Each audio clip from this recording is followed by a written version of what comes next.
پیر اجمل رضا قادری کے بیانات سننے کے لیے ہمارا چینل AR قادری کو سبسکرائب کریں۔ سالوں بیت گئے کہتے ہوئے کہ سبحان اللہ وہ پاک ہے۔ ہمیں سالوں بیت گئے یہ کہتے ہوئے کہ اللہ اکبر وہی سب سے بڑا ہے۔ سالوں بیت گئے کہتے ہوئے کہ الحمدللہ ساری تعریفیں اللہ کے لیے۔ سالوں بیت گئے اس کی تسبیح کرتے، تحلیل کرتے، تکبیر کہتے۔ حضور اب نہ ہمارا اپنے رب سے ملنے کو جی چاہتا ہے۔ محترم ناظرین، آپ دیکھ رہے ہیں AR قادری چینل، جہاں ہم پیر اجمل رضا قادری صاحب کے بیانات پیش کرتے ہیں۔ اگر آپ کو ہمارے بیانات پسند آئیں تو براہ کرم ویڈیو کو لائک کریں، اپنے دوستوں کے ساتھ شیئر کریں اور چینل کو سبسکرائب کرنا نہ بھولیں۔ نیکی کی بات کو شیئر کرنا صدقہ جاریہ ہے۔ جزاک اللہ خیرہ۔ جیب میں بہت زیادہ پیسے رکھنے والا، خوش شکل نظر آنے والا، پیٹ بھر کے روٹی کھانے والا شخص بھی ڈھونڈتا پھرتا ہے کہ آخر میں پریشان ہوں کیوں۔ آپ انسانیت کی تاریخ پڑھیں گے تو آپ کو معلوم ہوگا کہ انسان نے کبھی پتھر کی پوجا کی، کبھی معاذ اللہ چاند سورج کی، درختوں کی، بتوں کی پوجا کی۔ معاذ اللہ یہ غلط ڈائریکشن پہ تو چڑھ گیا، لیکن ایسا نہیں ہے کہ کوئی بندہ دنیا میں آیا ہو اور کسی کی اس نے عبادت نہ کی ہو۔ اس لیے کہ اللہ تبارک و تعالیٰ نے جس طرح ہمارے جسم میں کھانے کی طلب رکھی ہے، پینے کی طلب رکھی ہے، سونے کی طلب رکھی ہے، اسی طرح اللہ تعالیٰ نے عبادت کے لیے طلب رکھی ہے جسم میں۔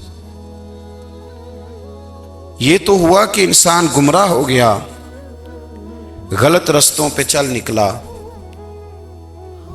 اس نے جھوٹے معبودوں کی طرف معاذ اللہ توجہ کر لی، لیکن وہ کسی نہ کسی کے سامنے جھکتا رہا، کیونکہ اس کے وجود میں طلب تھی، شوق تھا اسے کہ وہ عبادت کرے۔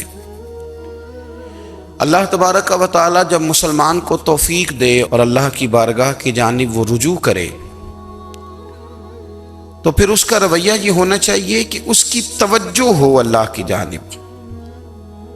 ہمارے ہاں تسبیحات پڑھ لی جاتی ہیں اگر کبھی موقع ملے، لیکن وہ خاص انہماک، وہ خاص شوق، وہ خاص ذوق اللہ تبارک و تعالیٰ کی عبادت کا۔ ایک ہوتا ہے نماز پڑھنا، ایک ہوتا ہے اہتمام کے ساتھ نماز پڑھنا، یعنی ذرا وقت پہ اٹھنا، ذرا صحیح کر کے وضو کرنا، ذرا شوق سے مصلی بچھانا۔ ایک ہوتا ہے تسبیح پڑھ لینا، اور ایک ہوتا ہے ذرا تھوڑا سا شوق کے ساتھ اللہ کو یاد کرنا۔ آپ کبھی جو میں نے آیہ کریمہ پڑھی اس کی آپ شان نزول دیکھیں۔ نبی کریم صلی اللہ تعالی علیہ وسلم کے کچھ صحابہ اللہ کی محبت کے شوق میں حضور کی بارگاہ میں حاضر ہوئے، اور انہوں نے آ کے عرض پتہ کیا کیا؟ عرض کرنے لگے، یا رسول اللہ صلی اللہ تعالی علیہ وسلم سالوں بیت گئے ہیں سجدے کرتے ہوئے، حضور سالوں بیت گئے ہیں تسبیح پڑھتے ہوئے، کبھی اے حقیقت منتظر نظر آنا لباس مجاز میں، لاکھوں سجدے تڑپ رہے ہیں میری جبین نیاز میں۔ اور اقبال کہنے لگے کہ تیرے عشق کی انتہا چاہتا ہوں، تو میری سادگی دیکھ کیا چاہتا ہوں، میرا ذرا سا تو دل ہے مگر شوق اتنا، میں وہی لن ترانی سنا چاہتا ہوں۔ میرا بھی دل کرتا ہے کہ اللہ میں تجھے کہوں، میں تجھے دیکھنا چاہتا ہوں جس طرح حضرت موسیٰ کلیم علیہ السلام نے کہا تھا، اور تو مجھے کہے کہ لن ترانی، تو نہیں دیکھ سکتا، ذرا سا تو دل ہے مگر شوق اتنا، میں بھی وہی لن ترانی سنا چاہتا ہوں۔ پھر کہنے لگے بھری بزم میں راز کی بات کہہ دی، بڑا بے ادب ہوں سزا چاہتا ہوں۔ دیکھو سب لوگوں کے بیچ ہی میں نے یہ کہہ دیا۔ میرے عزیز صحابہ شوق میں، کتنے سارے لوگ ہیں آپ، کتنی ماشاءاللہ بڑی تعداد میں آپ آئے، ہم بھی کبھی اس شوق میں گئے ہیں کہ ہمارے رب کو دیکھنے کو دل چاہتا ہے، ہمارا جی چاہے وہ کبھی ہمیں ملے، ہم کبھی اس کی زیارت کریں، اس کی بارگاہ کرم میں ہم حاضر ہوں۔ صحابہ نے عرض کیا یا رسول اللہ صلی اللہ تعالی وسلم ہمارا رب کہاں ہے؟ ہمارا نا اپنے رب کو دیکھنے کو جی چاہتا ہے۔ جب صحابہ نے یہ عرض کیا تو اللہ نے قرآن مجید نازل کیا، فرمایا وَإِذَا سَأَلَكَ عِبَادِي عَنِّي فَإِنِّي قَرِيبٌ، محبوب جب میرے بندے آپ کی بارگاہ میں آ کے میرے بارے میں پوچھیں نا تو ان سے کہہ دینا میں ان کے قریب ہی ہوں، قریب ہی ہوں۔ دلیل کیا ہے؟ آئی اذا دان، یہ جب بھی مجھ سے دعا مانگیں گے میں ان کی دعاؤں کو قبول فرماؤں گا، میں ان کے قریب ہوں، میں ان کے قریب ہوں۔ یہ جب بھی دعا مانگیں گے نا میں قبول کروں گا، میں ان کے قریب ہوں۔ اللہ تبارک و تعالیٰ کے بندے اللہ سے محبت کرتے، رب کی بارگاہ میں جھکتے، اس کو اپنے دکھ سناتے، اس کے پیارے محبوب صلی اللہ تعالیٰ علیہ وسلم کا وسیلہ لے کے اس کے حضور حاضر ہو جاتے، پیشانیاں سجدوں سے روشن ہوتی۔ ہم نا ہر چیز کے لیے وقت نکالتے ہیں، ہر چیز کے لیے، لیکن عبادت کے لیے وقت نہیں نکالتے۔ ہر شے آباد ہے، ہر شے، ہماری فیس بک بھی آباد ہے، واٹس ایپ بھی آباد ہے، ہمارے ٹویٹر بھی آباد ہیں، ہماری ہر چیز آباد ہے۔ سب سے کم آباد ہمارا مصلی رہ گیا ہے، سب سے کم۔ وہ لوگ اب ڈھونڈنے سے ملتے ہیں جن کی بغل میں مصلی ہوتا تھا۔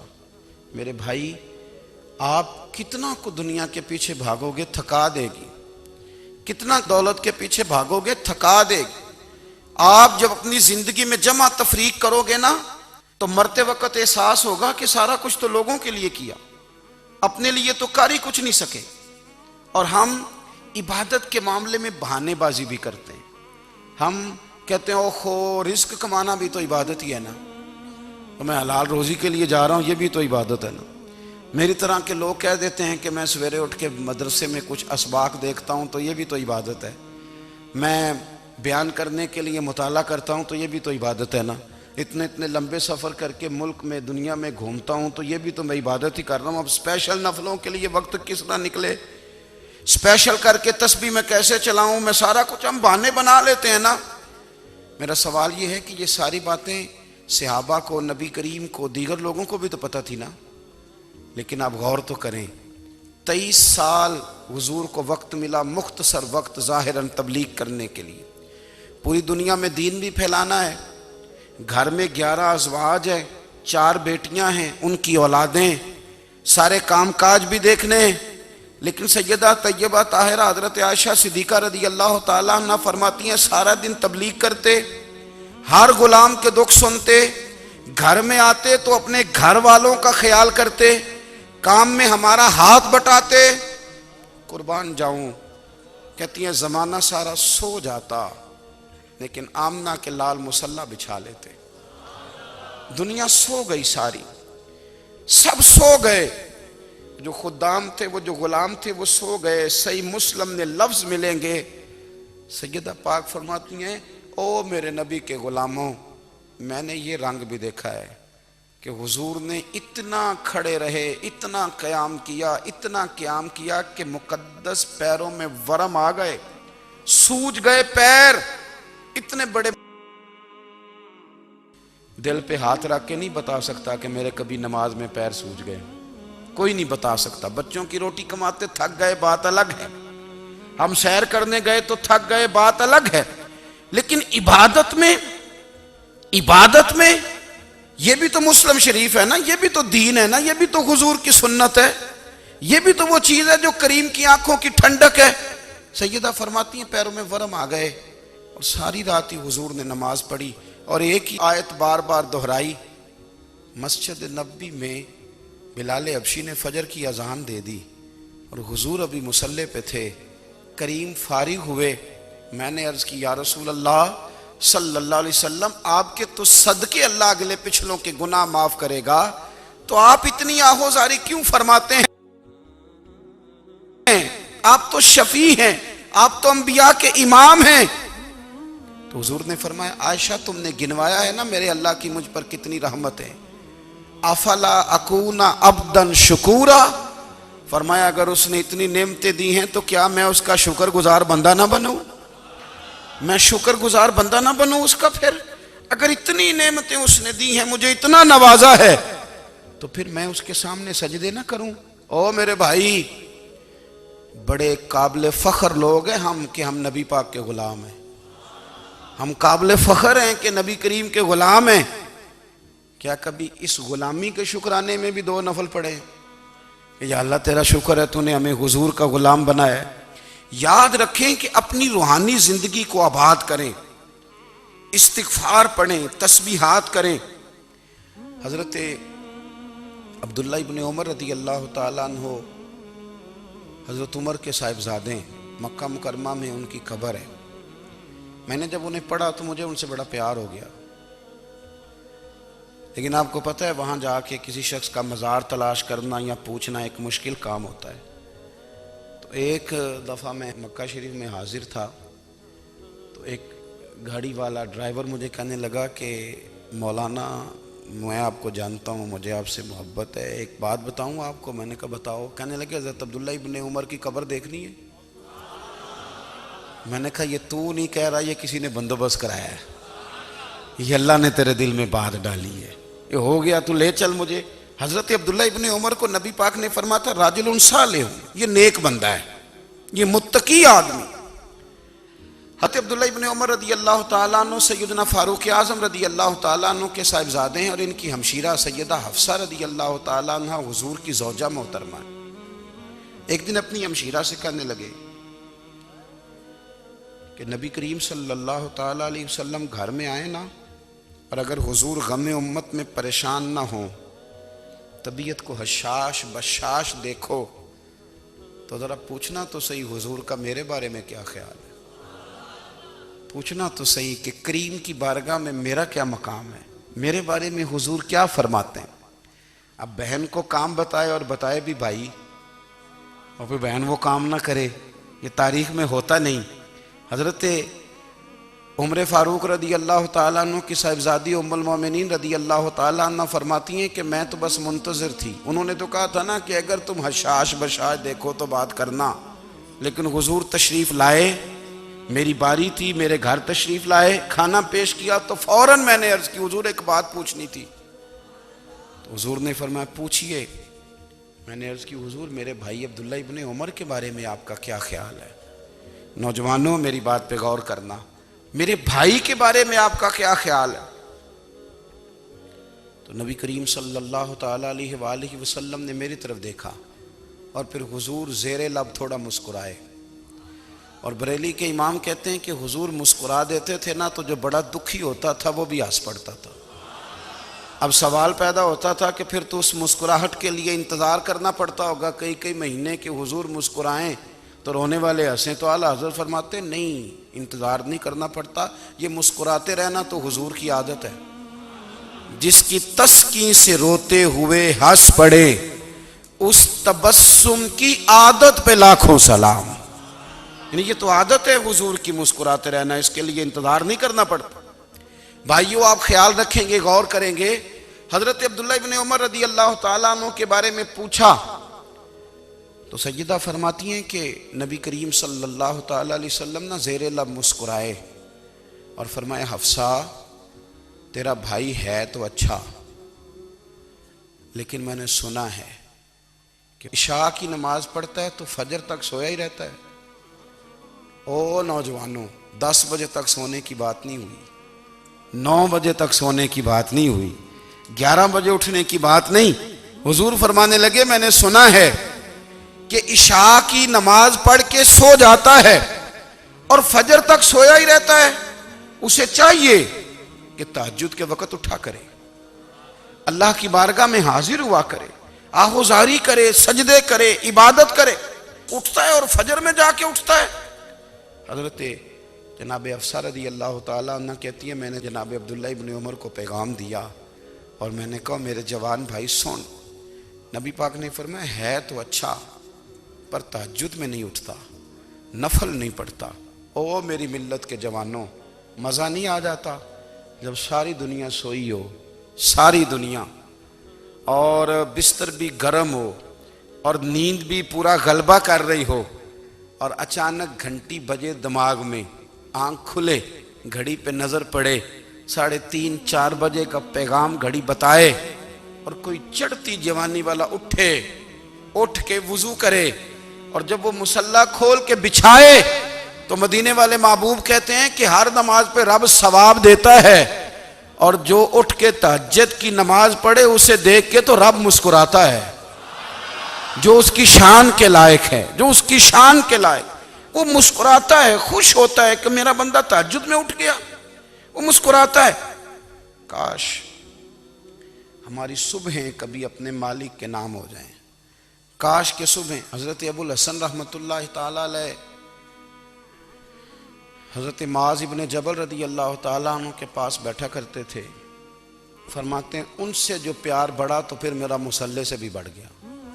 تابعی ہیں، فرماتے ہیں صحابی رسول سے محبت ہوئی تو ذکر سے بھی ہو گئی، پھر درود شریف سے بھی ہو گئی، محبت ان سے بڑھی تو پھر اللہ نے مسجد کا پیار بھی بڑھا دیا۔ آپ فرماتے ہیں کہ میری ہر وقت طبیعت چاہتی تھی کہ بس اللہ اللہ کروں، بس اللہ اللہ کروں، بس نہ میں ذرا تھوڑی جان چھڑاؤں لوگوں سے، کوئی 10 منٹ ملے تو میں کوئی 4 نفل پڑھ لوں، میں تھوڑا سا نہ بچوں لوگوں سے، اور مجھے تسبیح ملے تو میں نہ کوئی 400-500 دفعہ استغفار پڑھوں، سبحان اللہ، الحمدللہ، اللہ اکبر، لا حول ولا قوت الا باللہ، میں نہ تسبیحات پڑھوں۔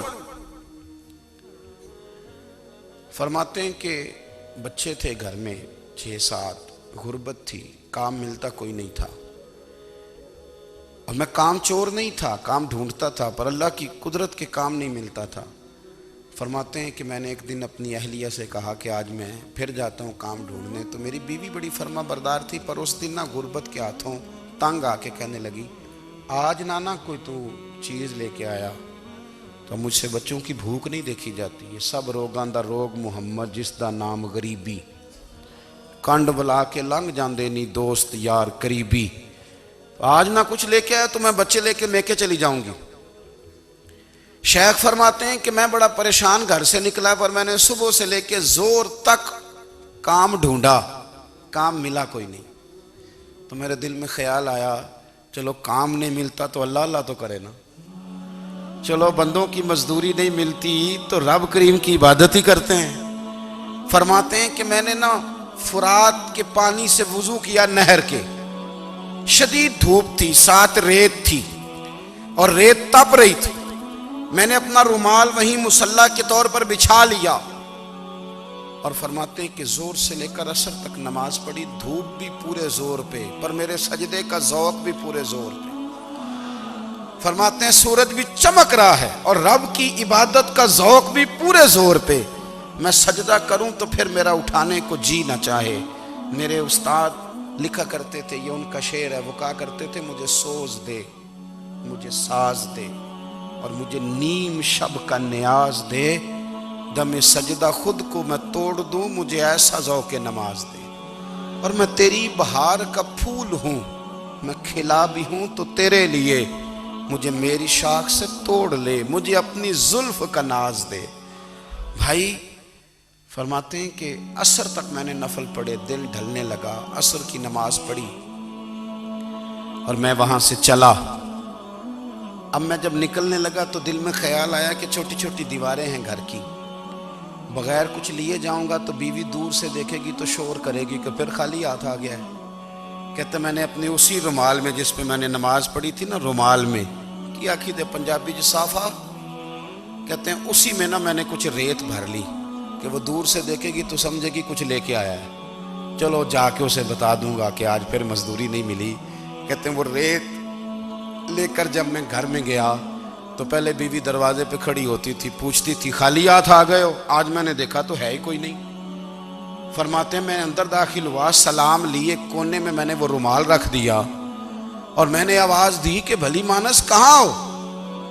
تو وہ کہنے لگی آپ منہ ہاتھ دھو لیں، میں روٹی لے کے آئی۔ میں نے کہا روٹی کہاں سے آ گئی؟ یہاں تو کئی دنوں کے فاقے، تو کئی دنوں کی غربت ہے، یہاں تو اس گھر میں تو فقیری ہے۔ فرماتے ہیں کہ وہ روٹی لے کے آئی اور اس وقت کی جو موجودہ نعمتیں تھیں، سمجھ لیں سلاد، اچار، ہر چیز ساتھ لائی۔ میں نے کہا کہ بچے کہاں گئے؟ کہنے لگی وہ کھانا کھا کے کھیلنے گئے، آپ کھانا کھا لیں آ جاتے۔ کھانا اس نے چن دیا۔ میں نے حیرت انگیز لہجے میں ساری نعمتیں اپنے دسترخوان پہ دیکھ کر کے بیوی سے پوچھا یہ کہاں سے آیا کھانا؟ بچوں کو تو نے کہاں سے کھانا کھلایا؟ یہ سارا کچھ کیسا ہے؟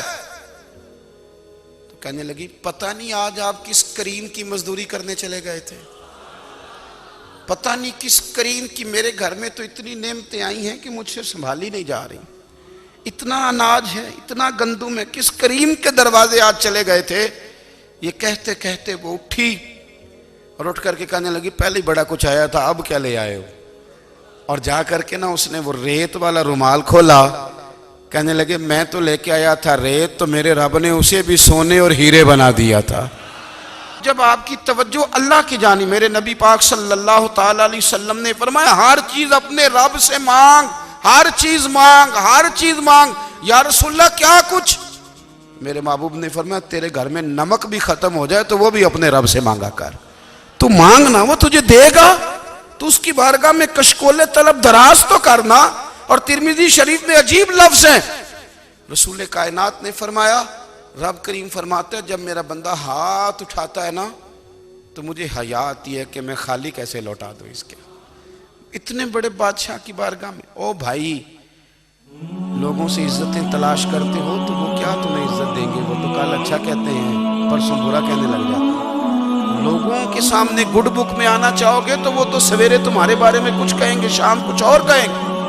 اپنی روحانی زندگی آباد کریں، اپنے مسلح کو وقت دیں، اور دنیا سے چھپ کر اس موبائل کو بند کر کے اور اپنے آپ سے بھی چھپ کے اور تنہا ہو کے چھپا کے سارا کچھ اپنے آنسو اپنے رب کی بارگاہ میں پیش کریں، اس کے حضور حاضری دیں۔ سنو نا ترمذی کی حدیث اور اسے یاد رکھنا، نبی پاک علیہ السلام نے فرمایا اپنے دکھ لوگوں کے سامنے نہ بیان کرو، سیٹھوں نوابوں کو نہ بتاتے پھر، دنیا داروں کے سامنے جا کے نہ رونا کہ میں تکلیف میں ہوں۔ اور میں اگر دنیا داروں کو دکھ بتاؤ گے رب تمہیں کبھی غنی نہیں کرے گا، اور لوگ ہیں کہ الٹا مذاق اڑائیں گے۔ آپ کی جس سے بڑی پکی یاری ہے نا، پکی، وہ تب تک پکی ہے جب تک آپ نے 50,000 مانگا نہیں، اور جس وقت آپ نے کہہ دیا کہ میں مجبور ہوں میری مدد کر تو پھر ختم ہو گئی دوستی۔ لوگوں کی تعلقات آپ کے ساتھ تب تک ہیں جب تک آپ ان سے کوئی ضرورت وابستہ نہیں کرتے۔ کریم محبوب فرمانے لگے بندوں کے سامنے دکھ نہ بیان کرنا، اللہ تجھے کبھی غنی نہیں کرے گا۔ تو اپنے دکھ اپنے رب کو بتا، تو دعائیں مانگ، تو اس کی بارگاہ میں حاضر ہو، تو اس کے حضور عرض کر۔ فرمایا اپنے دکھ اپنے رب کو بتا، وہ جلدی کرے یا دیر سے کرے تجھے ساری دنیا سے بے نیاز کر دے گا، تجھے کسی کا محتاج نہیں رہنے دے گا۔ اپنے مسلح کو، اپنی دعاؤں، ایک بزرگ فرماتے ہیں میں نے دعا مانگنے کا طریقہ اپنی بیوی سے سیکھا، دعا مانگنے کا طریقہ اپنی، سیکھنے والے تو اپنے بچوں سے بھی سیکھ لیتے ہیں، سیکھنے والے تو ہر ایک سے سیکھتے ہیں۔ وہ کہتے ہیں میں نے دعا مانگنے کا سلیقہ اپنی بیوی سے سیکھا ہے۔ حضرت وہ کس طرح؟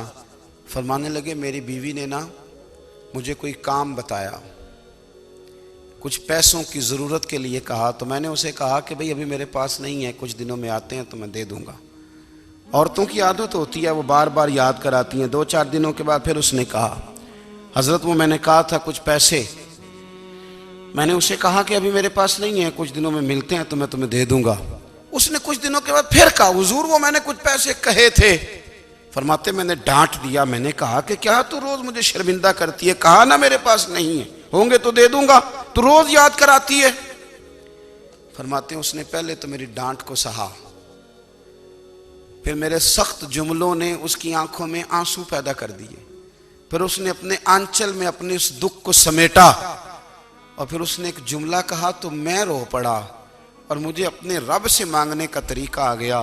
مجھے کہنے لگی حضرت جی آپ نے ڈانٹ دیا میں نے سہ لیا، پر آپ ہی میرے شوہر ہیں، بتائیں نا آپ سے نہ کہوں تو میں کس سے جا کے کہوں۔